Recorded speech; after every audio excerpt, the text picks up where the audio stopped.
OK.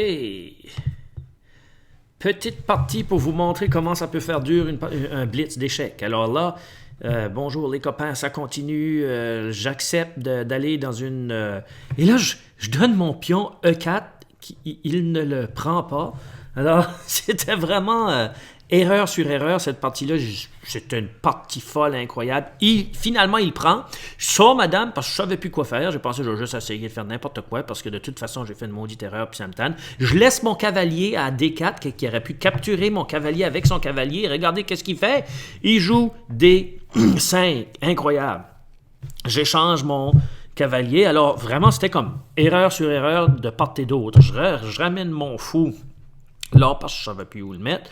Et je m'apprête à développer mon cavalier. Mais finalement, je ne développe pas mon cavalier parce que là, il aurait pu prendre en fourchette mon fou et ma dame. Ça fait que je joue mon fou à F5 pour échanger les fous. Alors, je jouais juste...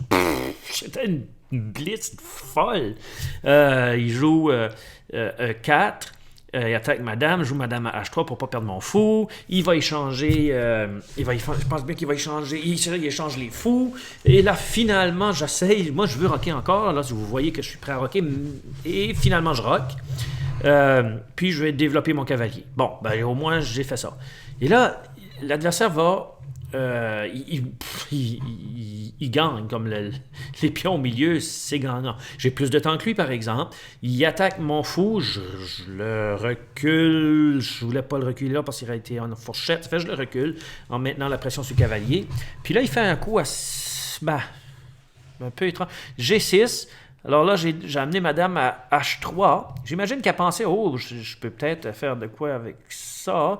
Il a joué G5 et j'ai reculé mon fou à G3. OK, madame m'attaquait le pion H6, c'est pour ça qu'il a joué le roi. J'ai joué madame à F5 parce que je ne savais plus trop vraiment quoi jouer. Il a joué sa dame, et là, ici, je n'avais plus le choix. J'aurais pu jouer la dame à E5, peut-être ça aurait été meilleur, mais j'ai échangé les dames. Puis joué F4 pour attaquer son pion G5. Puis, comme je vous dis, c'est rien de bon. J'essayais juste de me débattre du mieux que je pouvais. Avec ce que je... Et regardez, il n'a pas pris ma tour. J'ai joué la tour F3. C'est que j'avais joué un coup pré-autorisé et il n'a pas pris. C'est peut-être qu'il a fait la même chose là aussi. Là, il attaque mon cavalier. Je ramène mon cavalier. 2 parce que j'ai pas grand-chose. Là, il joue son fou. Ça fait que là, son pion, s'il pousse son pion, il fait échec.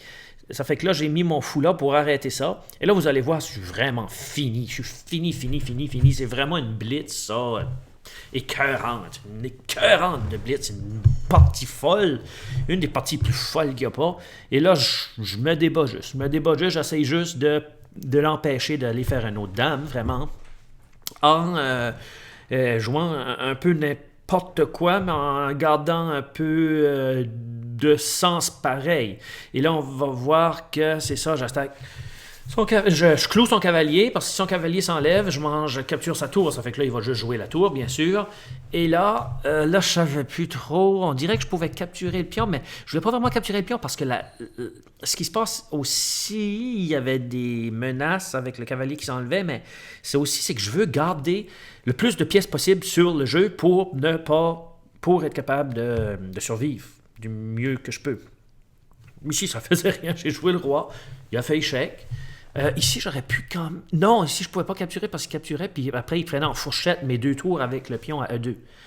Alors, je ramène mon roi à G1, H5. Et là, remarquez quand même le temps. Lui a 58 secondes. Là, je joue un peu n'importe quoi.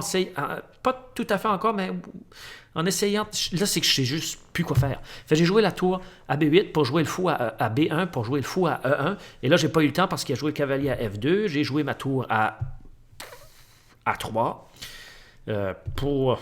Je sais pas. Il a joué le pion. Et là, c'est là. Je capture. Il a capturé avec la tour. J'ai capturé avec la tour. Il a capturé avec le cavalier. Mais regardez, il reste 46 secondes. J'ai joué mon fou là. Alors là, il faut qu'il trouve un plan, lui, pour passer son pion. Est-ce qu'il va trouver? C'est dur à dire. Et le temps passe. Alors là, il a pris un peu de temps pour essayer de se faire un plan. Il a comme trouvé un plan, mais il a essayer de détruire Là, j'ai fait échec. Il aurait pu capturer le fou, c'est sûr. Il l'a pas fait. Et j'ai empêché sa tour de venir me faire échec. Bof, c'est pas empêché rien parce qu'il a capturé. J'ai capturé, puis son pion passe. Alors, il a gagné une pièce, finalement, il a gagné une pièce. Mais j'ai 44 secondes, il y a 24 secondes. Et le joueur était un peu lent ici, par exemple. Il était beaucoup lent, par exemple. Il a pris vraiment du temps, puis il aurait dû apporter son roi, parce qu'un roi, en fin de partie, ça devient très puissant. Alors là, il a laissé le roi de l'autre bord, il y aurait eu plusieurs possibilités de faire toutes sortes de choses.